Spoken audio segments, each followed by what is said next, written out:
Assalamualaikum and welcome to Mary's Academy. I'm your teacher Syed Ghulam Idrisha।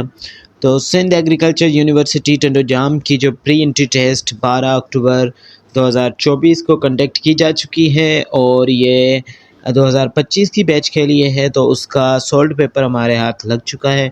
इंशाल्लाह आपके साथ आज बायो का पोर्शन शेयर करेंगे। इससे पहले केमिस्ट्री और फिज़िक्स का पोर्शन आपके साथ शेयर कर चुके हैं। ये पोर्शंस इसलिए शेयर कर रहे हैं ताकि आने वाले स्टूडेंट्स जो तैयारी करेंगे उनके लिए फ़ायदा हो जाए।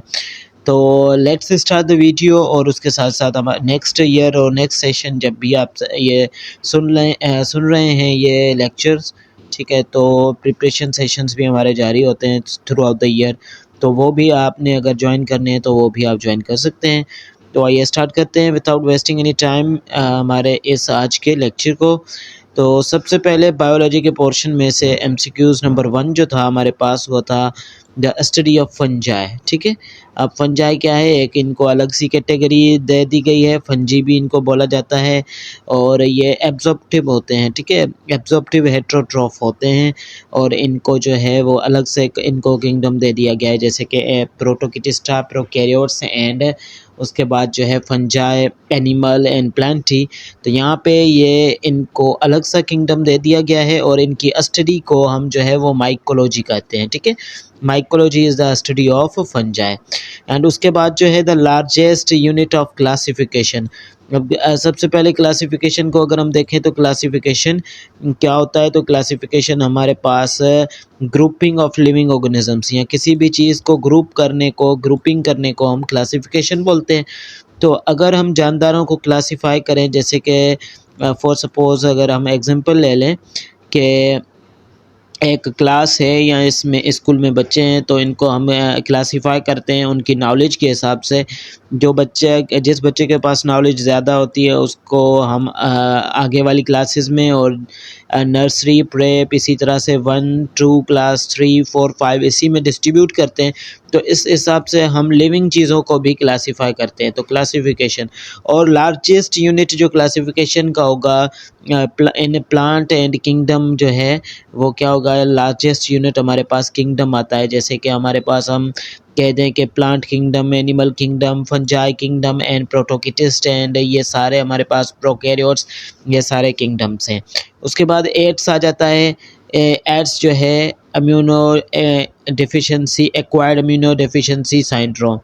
ठीक है, एक्वायर्ड इम्यूनो डिफिशिएंसी सिंड्रोम ये किस वजह से ये फैलता है, तो ये जो था सारे ऑप्शंस वहाँ पे अवेलेबल थे कि कंटामिनेटेड और सेमन से भी, कंटामिनेटेड सिरिंज से भी, ब्लड से भी, तो इस तरह के सारे ऑप्शंस जो थे वो वहाँ पे करेक्ट माने जा रहे थे। उसके बाद जो है question number 4 the powerhouse of the cell. अब powerhouse of the cell जो है हमारे पास माइटोकॉन्ड्रिया को कहा जाता है।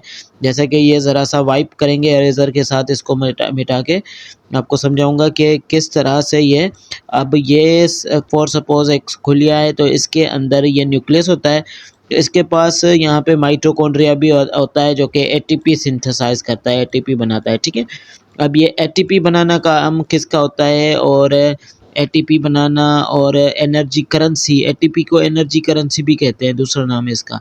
तो ये सेल को पावर प्रोवाइड करता है, इसीलिए इसको क्या कहते हैं, powerhouse of the cell. Okay, उसके बाद जो है वो है phototropism. Phototropism is the tropics movement. ये ट्रोपिक मूवमेंट है। फोटोट्रोपिज्म एक मूवमेंट का टाइप होता है जो कि प्लांट करते हैं लाइट के रिस्पॉन्स में, टावर्ड्स द लाइट। ओके, लाइट के रिस्पॉन्स में अगर प्लांट क्या करते हैं, मूवमेंट करते हैं, तो उसको हम क्या कहेंगे, उसको हम कहेंगे फोटोट्रोपिज्म। ओके, उसके बाद पॉइंट नंबर 7 को देखेंगे। In Sindh the desert of the ecosystem is called, in Sindh the desert of ecosystem is called third. अब थर्ड जो है हमारे इलाका जो है, थर का इलाका, ये एक डिज़र्ट है, रेगिस्तान है, और ये हमारे पास इंडिया की तरफ जो जाता है उसे आई थिंक के राजस्थान बोलते हैं, और हमारी तरफ ये थर है। थर सबसे बड़ा जो है वो डिज़र्ट है पाकिस्तान का। इसी तरह से कैनाइन टीथ होते हैं, ये टीथ के टाइप्स है। कैनाइन टीथ एब्सेंट होते हैं हर्बीवर्स में, ये एब्सेंट होते हैं हर्बीवर्स, उन जानदारों को वो कहा जाता है जो कि सब्जीखोर होते हैं। उसके बाद RNA found in ribosome is जो कि RNA found in ribosomes, RNA जो कि राइबोसोम्स में मिले उससे क्या कहेंगे, आरआरएनए, ठीक है, राइबोसोमल आरएनए। उसके बाद हम नेक्स्ट क्वेश्चन को देख रहे हैं यहाँ पे। तो नेक्स्ट क्वेश्चन कुछ इस तरह से है कि how many types of connective tissue, तो there are 4 type of connective tissue. Types अगर कनेक्टिव टिश्यू की पूछा जाए तो 4 types of connective tissue. And pH of blood, तो ब्लड का पीएच वेरी करता है 7.4, ठीक है। काफ़ी बुक्स में 7.3 से लेके 7.4 तक भी हमने पढ़ा है, तो ये भी आप करेक्ट, अगर 3 आ जाए तो भी आप करेक्ट मान सकते हैं। English name of the Triticum aestivum is wheat. अब वीट का इंग्लिश नेम जो है वो क्या हो गया, ये तो हमारे पास बोटनिकल नेम हो गया ट्राइटिकम एस्टिवियम, लेकिन इसका इंग्लिश नेम क्या होगा, वीट होगा। English name of allium सिपा, L जो है ये क्या होगा, ये एलियम सिपा जो है ऑनियन का इंग्लिश नेम है। Which of the following is not the branches of the biology, तो हाइड्रोलॉजी जो है हमारे पास बायोलॉजी की ब्रांच नहीं होती। All of the following are monocotyledon except, अब मोनोकोटिलिडन वाले और डाइकोटिलिडन वाले होते हैं, ठीक है, जो कि जहाँ से हम अंदाज़ा लगा सकते हैं, जहाँ बीज से निकलेंगे तो हमें अंदाज़ा हो जाएगा कि ये जो है वो मोनोकोटिलिडन है या डाइकोटिलिडन है।